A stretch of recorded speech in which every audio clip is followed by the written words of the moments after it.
Ready 5 seconds. उपाध्यक्ष महोदय, मैं राष्ट्रपति महोदय के भाषण पर जो धन्यवाद प्रस्ताव है उसका समर्थन करने के लिए खड़ा हुआ हूँ। मुझे इस बात की खुशी है कि हमारी सरकार ने समाजवाद का केवल नारा ही नहीं लगाया है बल्कि समाजवाद को मूर्त रूप देने के लिए कदम भी उठाने प्रारंभ कर दिए हैं।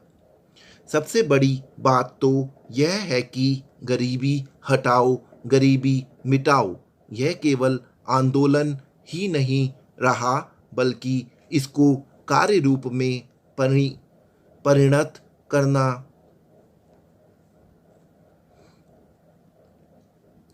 Ready 5 seconds. उपाध्यक्ष महोदय, मैं राष्ट्रपति महोदय के भाषण पर जो धन्यवाद प्रस्ताव है उसका समर्थन करने के लिए खड़ा हुआ हूँ।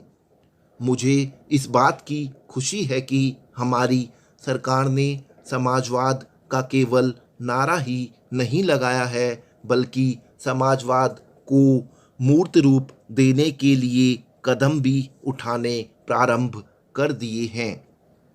सबसे बड़ी बात तो यह है कि गरीबी हटाओ गरीबी मिटाओ यह केवल आंदोलन ही नहीं रहा बल्कि इसको कार्य रूप में परिणत करना भी आरंभ कर दिया गया है।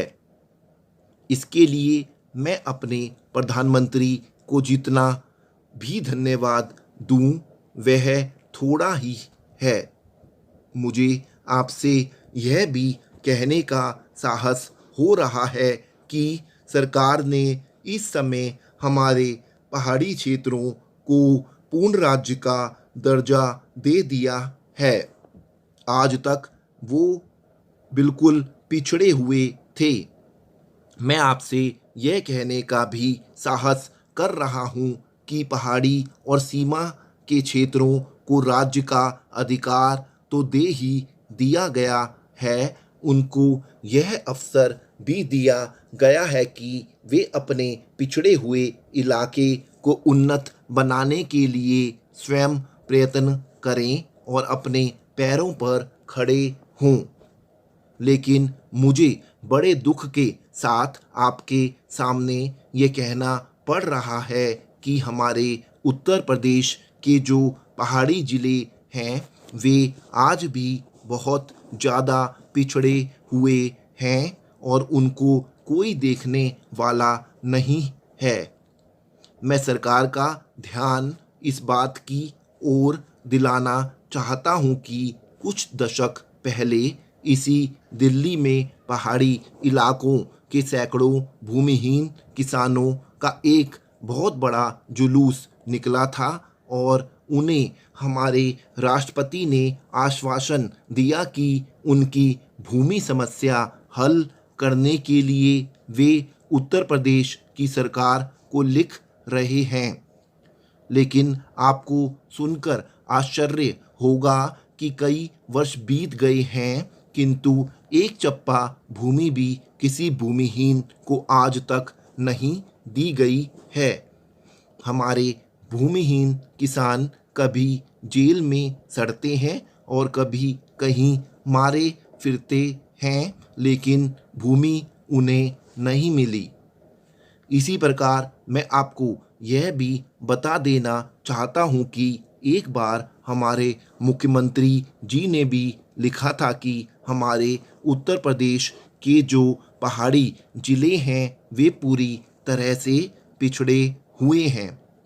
इसके अलावा एक बार हमारे प्रधानमंत्री जब यहाँ दौरे पर आए थे तब उन्होंने एक सार्वजनिक सभा में भाषण दिया था। उपाध्यक्ष महोदय, अपने भाषण में उन्होंने कहा कि मैंने आज तक ऐसी गरीबी के दर्शन नहीं किए जैसा कि मैं देख रहा हूँ। ऐसी गरीबी जब हम स्वतंत्र नहीं थे तब अवश्य देखने को मिलती थी लेकिन स्वतंत्रता के पश्चात मैं पहली बार ऐसी गरीबी देश के किसी भाग में देख रहा हूँ। देश के विकास के काम को बढ़ाकर ही ऐसी गरीबी हम हटा सकते हैं। सरकारी उद्योगों की स्थिति अजीब है। हर संभव कोशिश से और सद्भाव बनाकर सरकारी उद्योगों के कर्मचारियों को आप अच्छा वेतन देते हैं और उन्हें रहने का अच्छा स्थान देते हैं। फिर भी घाटा होता है और देश का नुकसान होता है। कारण क्या है? कारण यह है कि आपकी औद्योगिक नीति गलत है और जो रुपया आपके पास है उसको भी आवश्यक काम के लिए खर्च नहीं कर रहे हैं। एक तरफ बोकारो के लिए 600 करोड़ रुपया रख रहे हैं और दूसरी ओर राजस्थान नहर को पूरा करने के लिए आप कहते हैं कि हमारे पास पैसा नहीं है। एक और महाराष्ट्र के अंदर आप नई चीनी मिलें खोल रहे हैं और दूसरी और उत्तर प्रदेश और बिहार के अंदर कारखाने बंद हो रहे हैं या जो उनकी क्षमता है उस पर पूरे तौर पर काम नहीं कर रहे हैं। यह कोई औद्योगिक नीति नहीं है। इसलिए यह कहना ठीक नहीं है कि हमारी औद्योगिक नीति सफल हुई है। मंत्री महोदय कहते हैं कि वे सिंचाई के लिए एक सिंचाई आयोग बनाएंगे। अच्छी बात है, मगर सिंचाई की क्या हालत है हमारे देश के अंदर यह भी तो देखिए। जिस समय हमारे देश में कोसी बांध का काम शुरू हुआ था उस समय पाकिस्तान ने एक बांध पूरा कर लिया था। वहाँ उससे सिंचाई हो रही है और हमारे यहाँ इसका काम आधा भी नहीं हुआ है।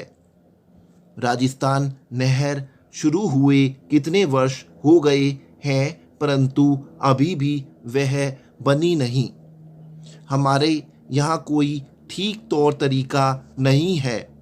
मंत्रियों और सांसदों के मकानों के लिए करोड़ों रुपए निकल सकते हैं मगर देश के उद्योग के लिए, देश के किसान और मजदूर के लिए जो रुपया चाहिए वह नहीं मिल सकता।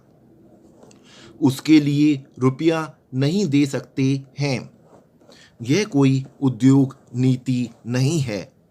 यह एक खिलवाड़ किया जा रहा है। मैं कल सदन को बतला रहा था कि कुछ सड़कें विश्व बैंक की सहायता से बनने वाली थी।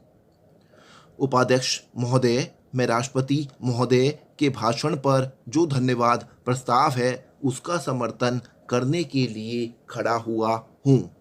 मुझे इस बात की खुशी है कि हमारी सरकार ने समाजवाद का केवल नारा ही नहीं लगाया है बल्कि समाजवाद को मूर्त रूप देने के लिए कदम भी उठाने प्रारंभ कर दिए हैं। सबसे बड़ी बात तो यह है कि गरीबी हटाओ गरीबी मिटाओ ये केवल आंदोलन ही नहीं रहा बल्कि इसको कार्य रूप में परिणत करना भी आरंभ कर दिया गया है। इसके लिए मैं अपने प्रधानमंत्री को जितना भी धन्यवाद दूं वह थोड़ा ही है। मुझे आपसे यह भी कहने का साहस हो रहा है कि सरकार ने इस समय हमारे पहाड़ी क्षेत्रों को पूर्ण राज्य का दर्जा दे दिया है। आज तक तो वे बिल्कुल पिछड़े हुए थे। मैं आपसे यह कहने का भी साहस कर रहा हूँ कि पहाड़ी और सीमा के क्षेत्रों को राज्य का अधिकार तो दे ही दिया गया है, उनको यह अवसर भी दिया गया है कि वे अपने पिछड़े हुए इलाके को उन्नत बनाने के लिए स्वयं प्रयत्न करें और अपने पैरों पर खड़े हों। लेकिन मुझे बड़े दुख के साथ आपके सामने यह कहना पड़ रहा है कि हमारे उत्तर प्रदेश के जो पहाड़ी ज़िले हैं वे आज भी बहुत ज़्यादा पिछड़े हुए हैं।